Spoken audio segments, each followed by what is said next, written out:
Hey Gessokids, Mrs. Rauscher here, and today we're going to talk about Papel Picado.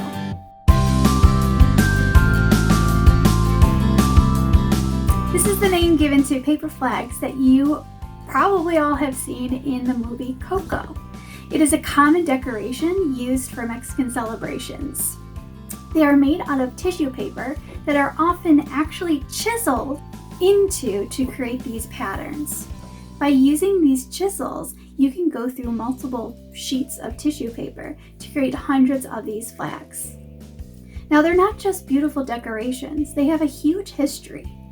In Mexico, oftentimes, different colors will represent different things and might be hung up at different times of the year based on the celebration. You may also see some very intricate, beautiful patterns that represent the holiday, like maybe Mexican independence, or these banners for Day of the Dead. They may even make custom designs for birthdays and wedding dates to commemorate this beautiful celebration. So I have a little bit of a tutorial on just how to get started in making these beautiful banners. What I challenge you to do is try to make some symbols that might represent the event that you might be celebrating. So let's get started.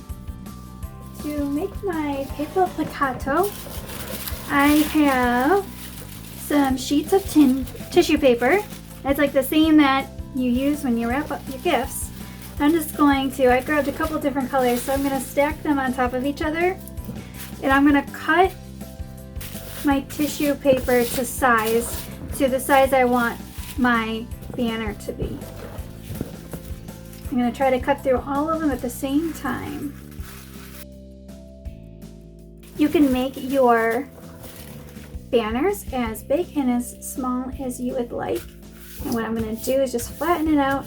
And I'm going to start with cutting a beautiful decorative edge. So I'm going to take all of them and fold them in half. I'm going to use my straightest edge to be at the top of my banner.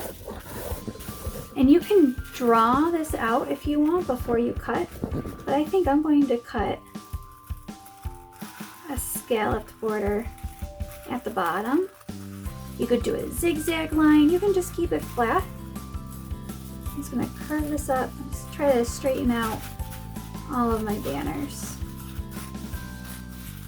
It's kind of like making a snowflake. Alright, so when I open this up, you're going to see that I have a beautiful little scallop at the edge. So what I'm going to do now is I'm going to create some patterns. Now I can just cut some patterns using this part, but it's going to be hard to get in these little corners. So what I'm going to do is I'm going to actually fold it again. And you can cut like this to create your pattern. If you want to fold it in half again to do some more patterns, that is up to you how you fold it. You can actually experiment with that, see what kind of patterns you might create. Now traditionally they use lots of different symbols. They try to tell stories. Flowers are a very popular motif.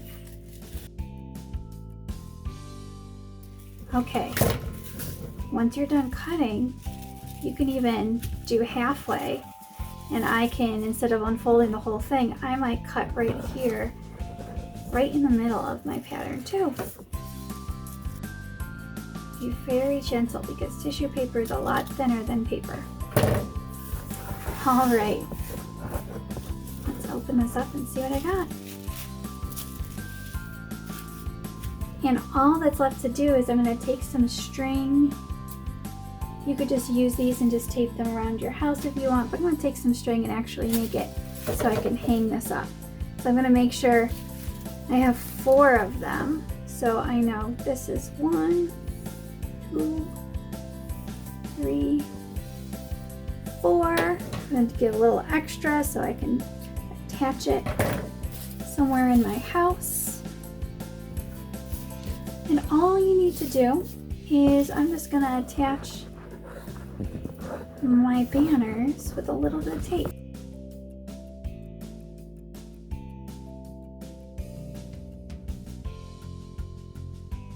Alright, so there you have it. This is ready to hang up